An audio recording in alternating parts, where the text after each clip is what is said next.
കടുത്ത സുരക്ഷയിലേക്ക് കടക്കുന്നതിന്റെ ഭാഗമായി സ്വദേശികളും വിദേശികളും ഉൾപ്പെടെ രാജ്യത്തെ മുഴുവൻ നിവാസികളും 3 മാസത്തിനുള്ളിൽ വിരലടയാളം നൽകണമെന്ന് കുവൈത്ത് ആഭ്യന്തര മന്ത്രാലയം അറിയിച്ചിരിക്കുകയാണ്.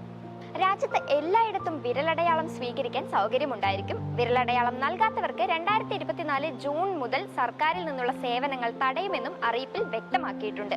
2024 മാർച്ച് 1 മുതലാണ് വിരലടയാളം നൽകേണ്ടത്. മെയ് 31 വരെയാണ് ഇതിനുള്ള സമയം. ഈ കാലാവധിക്കുള്ളിൽ വിരലടയാളം നൽകിയില്ലെങ്കിൽ ആ വിഭാഗത്തിൽ വരുന്നവരുടെ സർക്കാരുമായി ബന്ധപ്പെട്ട എല്ലാ ഇടപാടുകളും താൽക്കാലികമായി നിർത്തിവെക്കുമെന്നും മുന്നറിയിപ്പ് നൽകിയിട്ടുണ്ട്. വിദേശികൾക്കുള്ള താമസരേഖ പുതുക്കൽ, റീ എൻട്രി പോലുള്ള സേവനങ്ങളും തടയപ്പെടുന്നതായിരിക്കും. Hawalli security directorate, Farwaniya security directorate, Al Ahmadi security directorate, Mubarak Al Kabeer security directorate, Al Jahra security directorate എന്നിവ ഉൾപ്പെടെയുള്ള കേന്ദ്രങ്ങളിൽ വിരലടയാളം നൽകാവുന്നതാണ്. എന്തായാലും മറക്കാതെ വിരലടയാളം നൽകുക. മാർച്ച് 1 മുതൽ ആരംഭിക്കുന്നതാണ്. സോ ഇതുപോലുള്ള ഇൻഫോർമേറ്റീവ് വീഡിയോസിനായി ഹൈലൈറ്റ് മീഡിയ പേജ് ഫോളോ ചെയ്യുക.